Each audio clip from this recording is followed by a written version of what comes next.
الحمد لله رب العالمين والصلاة والسلام على سيد الأنبياء والمرسلين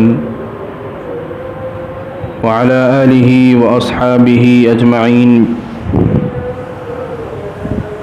أعوذ بالله من الشيطان الرجيم. بسم الله الرحمن الرحيم. وقال الله تبارك وتعالى في كتابه المجيد والفرقان الحميد: فإن آمنوا بمثل ما آمنتم به فقد اهتدوا. وقال النبي صلى الله عليه وسلم: لو كان بعدي نبي لكان عمر، أو كما قال عليه الصلاة والتسليم. عزیز و بزرگوں، اسلامی مہینوں کے اعتبار سے ذوالحجہ کا مہینہ آخری مہینہ ہے، اور یہ ذوالحجہ کا اسلامی کا آخری مہینہ چل رہا ہے، اور اس کے بعد اسلامی نیا سال سن ہجری 1444 شروع ہوگا. اور زمانے جاہلیت سے قرآن کریم کے اندر بھی اللہ تبارک و تعالیٰ نے اس چیز کو بیان فرمایا ہے کہ 4 مہینے ایسے ہیں جو حرمت والے مہینے ہیں، جس میں اللہ تبارک و تعالیٰ نے بہت ساری عبادتوں کو بھی رکھا ہے، اور اس مہینوں کے اندر مسلمان تو مسلمان بھی، کافر بھی اس مہینوں کا احترام کرتے تھے، جس میں ذوالقعدہ، ذوالحجہ، محرم اور رجب، جس کو قرآن کریم میں اللہ تبارک و تعالیٰ نے اس کی حرمت کو بیان کرتے ہوئے فرمایا اربعۃ حرم، کہ اللہ کے نزدیک اسلامی 12 مہینے ہیں، ان مہینوں کے اندر سے 4 مہینے حرمت والے مہینے ہیں. تو اسلامی مہینے کا آغاز محرم الحرام سے ہوتا ہے، اور اللہ تبارک و تعالیٰ نے جس طرح دینوں کے اندر فضیلت رکھی ہے، مہینوں کے اندر بھی فضیلت رکھی ہے. اسی طریقے سے اللہ تبارک و تعالیٰ نے شخصیتوں کی بھی فضیلت ارشاد فرمائی ہے. شخصیتوں کے اندر، انسانوں کے اندر سب سے افضل ترین انسان اور سب سے افضل ترین شخصیت نبیوں کی ہوتی ہے، جو سب سے افضل ہوتے ہیں. حضرت آدم علیہ نبینا علیہ الصلاۃ والسلام سے لے کر اخیر تک تاجدار مدینہ محمد مصطفیٰ صلی اللہ علیہ وسلم تک جتنے بھی انبیاء علیہ الصلاۃ والسلام اس دنیا میں تشریف لائے، وہ تمام کے تمام نبی افضل ہیں. ان نبیوں کے اندر محمد الرسول اللہ صلی اللہ علیہ وسلم کی ذات سب سے افضل ہے. اسی طریقے سے نبیوں کے بعد انسانوں کے اندر، عام انسانوں کے اندر کوئی جماعت افضل ہے، کوئی جماعت فضیلت رکھتی ہے، تو وہ صحابہ کی جماعت ہے،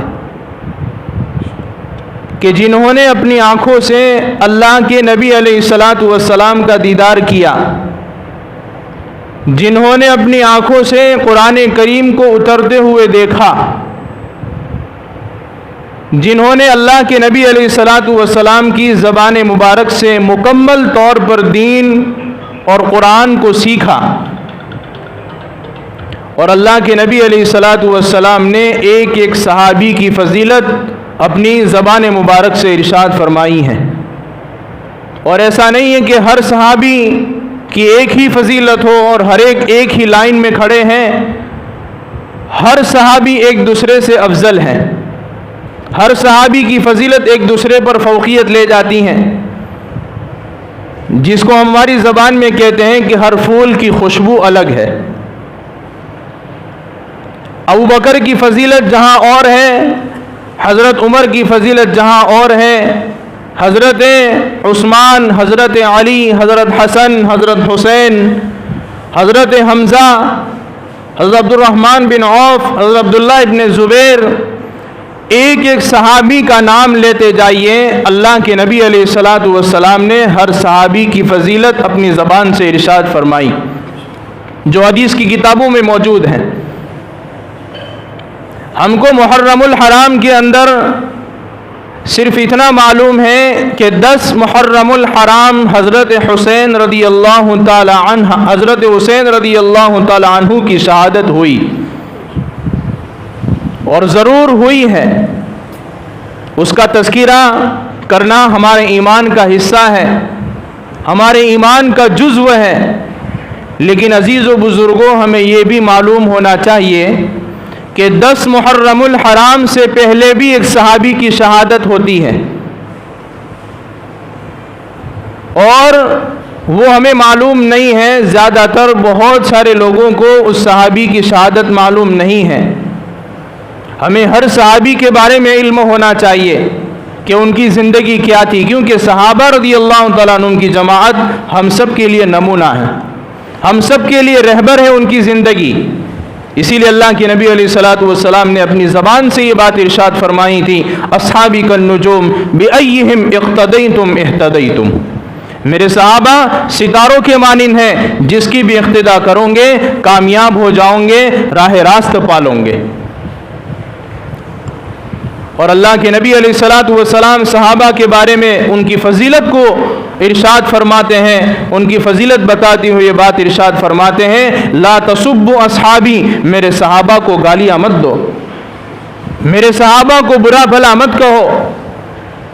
اللہ کے نزدیک ان کا وہ مقام ہے کہ اللہ تبارک و تعالیٰ قرآن مجید میں ان کی فضیلت ارشاد فرماتے ہوئے ارشاد فرماتے ہیں، اولئک هم المہتدون، یہ ہدایت والی جماعت ہے، اولئک هم المفلحون، یہ کامیابی والی جماعت ہے، اولئک هم الفائزون، یہ بہت بڑی کامیابی والی جماعت ہے۔ صحابہ کی فضیلت اللہ نے قرآن میں بیان فرمائی ہے، اور اللہ کے نبی علیہ الصلاۃ والسلام کی زبان مبارک سے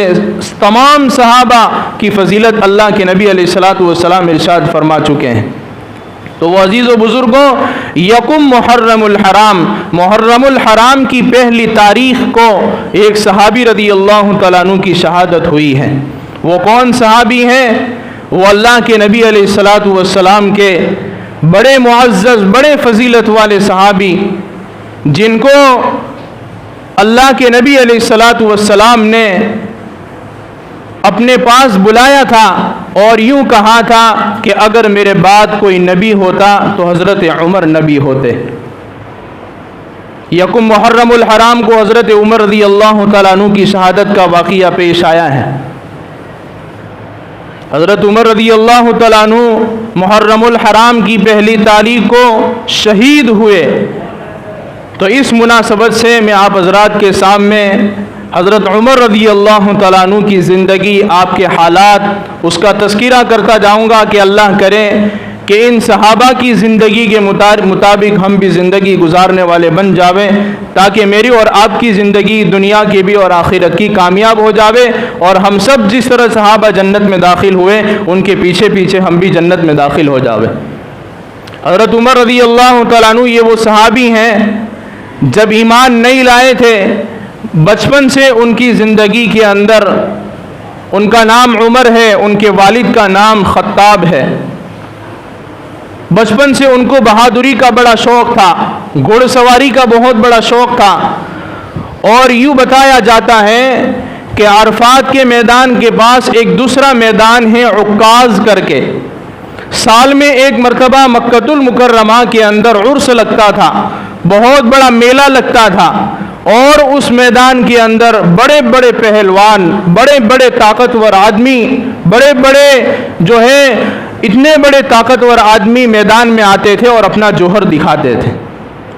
اور اسی میدان کے اندر حضرت عمر رضی اللہ تعالیٰ عنہ بھی اترتے تھے اور اپنا جوہر دکھاتے تھے، اپنی بہادری دکھاتے تھے، اپنی تیر اندازی دکھاتے تھے، اور اس میدان کے اندر حضرت عمر رضی اللہ تعالیٰ عنہ بہادری کے اندر پیش رہتے تھے۔ اور اسی طریقے سے حضرت عمر رضی اللہ تعالیٰ عنہ کا خاندان جو خاندان ہے وہ قریشی خاندان ہے، اور بچپن سے حضرت عمر رضی اللہ تعالیٰ عنہ کو ان کے والد نے اخلاق والا سکھایا تھا، اور جیسے ہی بڑے ہوئے تو انہوں نے کچھ تعلیم حاصل کی، اور جب اور زیادہ بڑے ہو گئے، نوجوان ہو گئے، تو ایک جو ہے تجارت پیشہ آدمی بن گئے،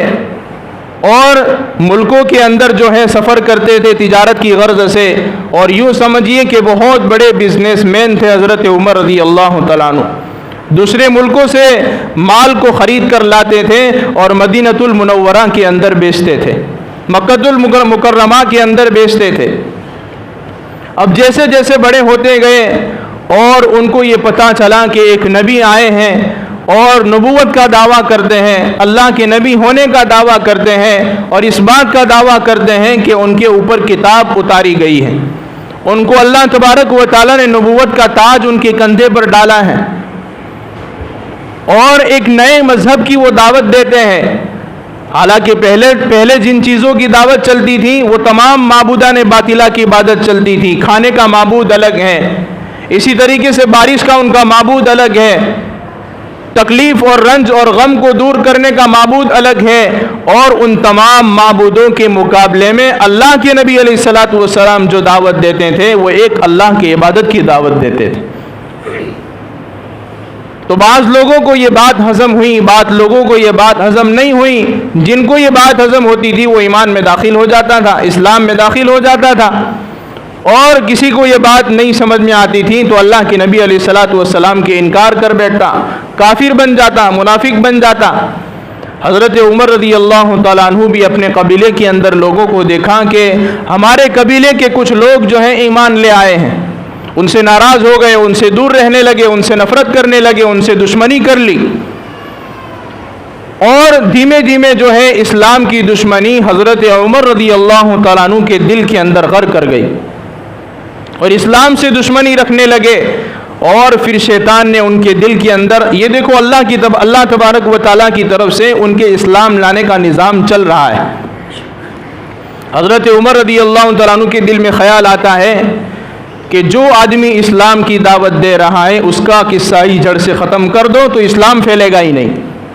ہمارے قبیلے کے لوگ بھی جو ہے اسلام میں داخل ہو رہے ہیں، وہ بھی اسلام میں داخل نہیں ہوں گے۔ حضرت عمر رضی اللہ تعالیٰ عنہ اپنی تلوار نکالتے ہیں اور اپنے کندھے پر رکھتے ہیں، اپنے گھوڑے پر سوار ہوتے ہیں، اور سوار ہوتے ہوئے اللہ کے نبی علیہ الصلوۃ والسلام کی طرف جا رہے ہیں، اور اس ارادے سے جا رہے ہیں کہ اعوذ باللہ اللہ کے نبی علیہ الصلوۃ والسلام کو قتل کر دیں گے۔ راستے کے اندر ایک اور صحابی ملتے ہیں ان کے ہی قبیلے کے جو ایمان میں داخل ہو گئے تھے، کہ عمر کس بات کا ارادہ ہے، کہاں جا رہے ہو؟ حضرت عمر فرماتے ہیں کہ جو آدمی محمد نام کا جو آدمی ہے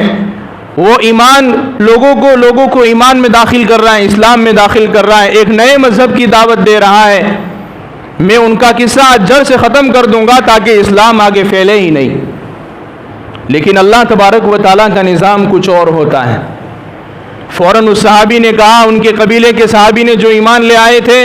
کہ عمر پہلے اپنے گھر کی تو خبر لو، تمہارے بہن اور تمہاری بہنوئی دونوں کے دونوں ایمان میں داخل ہو چکے ہیں، پہلے اپنے گھر کی خبر تو لو پھر وہاں جانا۔ ان کو اور غصہ آ گیا، اور تیز کے اندر ہو گئے، اور چہرہ رنگ برنگ ہو گیا، فوراً اپنے گھر کی طرف گئے، اپنے بہن کے پاس اور اپنے بہنوئی کے پاس گئے، اور دروازہ کھٹکھٹایا، اندر سے قرآن پڑھنے کی آواز آ رہی تھی۔ بہن نے دروازہ کھولا اور فوراً جو ہے بہن نے قرآن کا حصہ جو ان کے پاس موجود تھا وہ چھپا دیا انہوں نے۔ تو حضرت عمر رضی اللہ تعالیٰ عنہ نے خوب مارا اور کہا کہ تم کیا پڑھ رہے ہو، تم ایمان میں داخل ہو گئے، کہ تم نے دوسرا مذہب اختیار کر لیا، مرتد ہو گئے۔ حتیٰ کہ اتنا مارا کہ ان کے بہنوئی کو بھی مارا، اور بہن بچانے کے لیے آئی تو حضرت عمر رضی اللہ تعالیٰ عنہ نے زور سے تماچا رسید کیا کہ بہن کا سر جو ہے خون سے لہولہان ہو گیا۔ بہن بول رہی ہے، ان کے اندر ایمان کی چنگاری بول رہی ہے کہ عمر آج تم ہم کو جان سے بھی مار دو لیکن ہم ایمان سے نہیں ہٹیں گے۔ ہم نے جو اللہ پر اللہ کے نبی علیہ الصلوۃ والسلام پر ایمان لے آئے ہیں، یہ ایمان ہمارے دل کے اندر اتر چکا ہے، اب ہم ایمان سے پھرنے والے نہیں ہیں، چاہے آج تم ہماری جان ہی لے لو۔ جیسے ہی بہن نے یہ الفاظ بولے، حضرت عمر رضی اللہ تعالیٰ عنہ کے ان الفاظ کا اثر ان کے دل پر ہوا، کیسے اسلام؟ یہ اسلام کا مطلب کیا ہے؟ یہ اسلام ایسا کیسا ہے کہ تم اس کے اوپر جان بھی دے سکتے ہو؟ فوراً حضرت عمر رضی اللہ تعالیٰ عنہ اپنے بہن کو دیکھتے ہوئے، خون جاری تھا، ان کے دل کے اندر رحم آیا اور فوراً اپنے بہن سے کہا کہ تم کیا پڑھ رہی تھی، مجھے پڑھ کے بتاؤ۔ تو حضرت عمر رضی اللہ تعالیٰ عنہ کے سامنے ان کی بہن نے سورہ طٰہٰ کی چند آیات پڑھی، اور اس آیات کا اثر ان کے اوپر ایسا ہوا کہ فوراً اسی وقت وہاں سے نکلے اور تلوار لیتے ہوئے اللہ کے نبی علیہ الصلوۃ والسلام کے پاس گئے۔ دار ارقم کے اندر پہلے اللہ کے نبی علیہ الصلوۃ والسلام کھلم کھلا دعوت نہیں دیتے تھے، چھپ کر دعوت دیتے تھے۔ جو صحابی ایمان لے آتا وہ دار ارقم وہاں پر چلا جاتا، وہاں پر اس کو دین کی تعلیم دی جاتی، اسلام سکھایا جاتا، دین کے مسائل بتائے جاتے۔ وہ فوراً جو ہے حضرت عمر رضی اللہ تعالیٰ عنہ وہاں پر گئے اور دیکھا، دروازہ کھولا، اللہ کے نبی علیہ الصلوۃ والسلام بیٹھے ہیں، صحابہ بیٹھے ہیں جو ایمان لے آئے۔ دیکھا کہ تلوار حضرت عمر کے ہاتھ میں ہے۔ حضرت امیر حمزہ رضی اللہ تعالیٰ عنہ کہتے ہیں کہ آنے دو، اگر اچھا ارادہ ہے تو قبول کریں گے، اگر ارادہ برا ہے تو اسی کی تلوار سے اس کو نمٹ دیں گے۔ اندر جاتے ہیں، اللہ کے نبی علیہ الصلوۃ والسلام کے پاس دبے پاؤں اور سلام کرتے ہوئے اندر داخل ہوتے ہیں، اور اللہ کے نبی علیہ الصلوۃ والسلام ان کا گریبان پکڑ کر کہتے ہیں کہ عمر کس ارادے سے آئے ہو؟ حضرت عمر رضی اللہ تعالیٰ عنہ ارشاد فرماتے ہیں کہ یا نبی اللہ، میں اس لیے نہیں آیا ہوں کہ آپ کو قتل کروں، میں تو اس لیے آیا ہوں کہ آپ کے ہاتھ پر بیعت ہو جاؤں اور ایمان میں داخل ہو جاؤں۔ اللہ کے نبی علیہ الصلوۃ والسلام نے اپنے گلے سے ان کو لگایا، اور تمام صحابہ اللہ اکبر کا نعرہ بلند کر دیا، اور اتنا نعرہ بلند کیا کہ پہاڑ گونجنے لگے، ہر طرف آواز جانے لگی، ایمان میں داخل ہو گئے۔ اور حضرت عمر رضی اللہ تعالیٰ عنہ جب ایمان میں داخل ہوئے ہیں، ایمان کو قبول کیا ہے، ان کے دل کے اندر ایمان رچ بس گیا، تو ایک اعلان کر دیا کہ اب کھلم کھلا دعوت دی جائے گی، اور نماز بھی حرم کی مسجد میں پڑھی جائے گی، چھپ کر نماز نہیں پڑھیں گے۔ اسی وقت تمام صحابہ کو لے کر گئے، اور یہ اللہ کے نبی علیہ الصلوۃ والسلام کی دعا کی وجہ سے ہوا۔ اللہ کے نبی علیہ الصلوۃ والسلام نے دعا کی تھی کہ یا باری تعالی، کہ عمرو ابن جہل اور عمرو ابن خطاب رضی اللہ تعالیٰ، ان دونوں میں سے کسی ایک کو اسلام میں داخل فرما اور اس کے ذریعے طاقت عطا فرما۔ اللہ تبارک و تعالیٰ نے اللہ کے نبی علیہ الصلوۃ والسلام کی دعا عمر کے حق میں قبول فرمائی، اور اللہ کی بارگاہ میں یہ طے ہو گیا کہ عمر اسلام میں داخل ہوں گے، اب کوئی ان کو روک نہیں سکتا ہے۔ حرم کی مسجد کے اندر گئے اور کھلم کھلا نماز پڑھی، اور اسی وقت سے نماز حرم مسجد کے اندر شروع ہو گئی، اور مسلمان بھی اس وقت نماز پڑھنے لگے۔ دوستو، عزیز و بزرگوں، یہ حضرت عمر رضی اللہ تعالیٰ عنہ وہ صحابی ہیں جن کو اللہ کے نبی علیہ الصلوۃ والسلام نے یوں فرمایا تھا، اگر میرے بعد کوئی نبی ہوتا تو حضرت عمر نبی ہوتے۔ ان کے اندر اللہ تبارک و تعالیٰ نے وہ صفات پیدا کر دی تھی کہ وہ نبی بن سکتے ہیں، لیکن اللہ کے نبی علیہ الصلوۃ والسلام کے بعد کوئی نبوت کا سلسلہ نہیں تھا، کوئی نبوت جاری ہونے والے نہیں تھی، اس لیے نبوت کو اللہ کے نبی علیہ الصلوۃ والسلام پر ختم کر دیا گیا۔ حضرت عمر رضی اللہ تعالیٰ عنہ وہ صحابی ہیں جن کو اللہ کے نبی علیہ الصلوۃ والسلام کے پاس آرام کرنے کا شرف حاصل ہوا ہے۔ جب آپ کا انتقال ہوا تھا، آپ جب محرم کی پہلی تاریخ کو شہید ہوئے، اور آپ کو فیروز نامی ایک نصرانی آدمی نے حالت نماز کے اندر شہید کر دیا اور برچھا مارا تھا، جس کی وجہ سے پیٹ کے اندر سے خون اور پیپ جاری ہونے لگا، اور آپ کے موت کا وقت بالکل قریب تھا۔ فوراً اپنے بیٹے عبداللہ سے کہا کہ جاؤ عائشہ کے پاس اور عائشہ سے اجازت طلب کرو کہ عمر اجازت چاہتا ہے آپ سے، اور اس بات کی اجازت چاہتا ہے کہ میں اللہ کے نبی علیہ الصلوۃ والسلام کے پہلو میں دفن ہو جاؤں۔ ان کے بیٹے عبداللہ حضرت عائشہ رضی اللہ تعالیٰ عنہ کے پاس جاتے ہیں اور اجازت طلب کرتے ہیں کہ ابا جان کی یہ خواہش ہے کہ اللہ کے نبی علیہ الصلوۃ والسلام کے پاس ان کے آرام کی جگہ ہو۔ حضرت عائشہ رضی اللہ تعالیٰ عنہ رو رہی تھی، اور روتے ہوئے یہ بات کہہ رہی تھی کہ یہ اللہ کے نبی علیہ الصلوۃ والسلام کی پہلو کی جگہ میں نے اپنے لیے خاص کر کے رکھی تھی، لیکن آج میں اپنے اوپر حضرت عمر رضی اللہ تعالیٰ عنہ کو ترجیح دیتی ہوں، میں اجازت دیتی ہوں کہ اللہ کے نبی علیہ الصلوۃ والسلام کے پہلو میں حضرت عمر کو دفن کیا جاوے۔ فوراً ان کے بیٹے حضرت عمر کے پاس آتے ہیں کہ ابا جان جیسا آپ چاہتے تھے ویسا ہو گیا۔ تو دوستو عزیز و بزرگوں، حضرت عمر رضی اللہ تعالیٰ عنہ کی شان بہت بڑی شان ہے، اور اللہ کے نبی علیہ الصلاۃ والسلام کے بعد دوسرے خلیفہ رہے۔ پہلے خلیفہ حضرت ابوبکر صدیق ہے، دوسرے خلیفہ حضرت عمر بن خطاب رضی اللہ تعالیٰ عنہ ہے۔ اور یوں بتایا کتابوں کے اندر لکھا ہے کہ حضرت عمر رضی اللہ تعالیٰ عنہ خلافت کے اندر جتنے ملک آزاد ہوئے ہیں اور جتنے ملک فتح ہوئے ہیں وہ کسی اور صحابی اور کسی اور خلیفہ کے زمانے میں نہیں ہوئے۔ 22 لاکھ مربع میل پر ان کی حکومت چلتی تھی، کوئی غریب ان کی حکومت کے اندر بھوکا نہیں تھا، کوئی مسکین ان کی حکومت میں بھوکا نہیں رہتا تھا۔ رات کے وقت میں حضرت عمر رضی اللہ تعالیٰ عنہ گشت لگاتے تھے، گھروں کے اندر چکر لگاتے تھے، کوئی بھوکا تو نہیں ہے، کوئی پیاسا تو نہیں ہے، گشت لگاتے تھے، پھرتے تھے، اور طرح طرح کے واقعات ان کے سامنے آتے تھے۔ کوئی بھوکا تھا اس کو کھانا کھلاتے تھے، کوئی پیاسا تھا تو اس کو پانی پلاتے تھے، کوئی بغیر کپڑے کا تھا تو اس کو کپڑے دیتے تھے۔ اور یوں بتایا کہ خود حاکم ہے، 22 لاکھ مربع میل کے حاکم ہے، لیکن ان کے پاس صرف ایک ہی جوڑا کپڑا تھا اور اسی میں اپنی زندگی بسر کی ہے، لوگوں کے لیے ساری آسانیاں کر کے رکھی ہے۔ تو حضرت عمر رضی اللہ تعالیٰ عنہ کے بارے میں اور بھی بہت ساری فضیلت کی باتیں ہیں۔ اللہ کے نبی علیہ الصلاۃ والسلام نے جو اپنی زبان مبارک سے ارشاد فرمائی، وقت ختم ہو گیا، تو یہ صحابہ کی جو زندگی ہے ہم سب کے لیے نمونہ ہے، ہم سب کے لیے ایک رہبر ہے۔ اگر ان کے مطابق اپنی زندگی کو گزاریں گے عزیز و بزرگوں تو دنیا اور آخرت کی لامحدود جو آخرت کی زندگی آنے والی ہے وہ ہمیشہ ہمیشہ کی زندگی کامیاب ہو جائے گی، اس راستے کو چننے کے بعد۔ اللہ تبارک و تعالی ہم سب کو کہنے سننے زیادہ عمل کرنے کی توفیق عطا فرمائے۔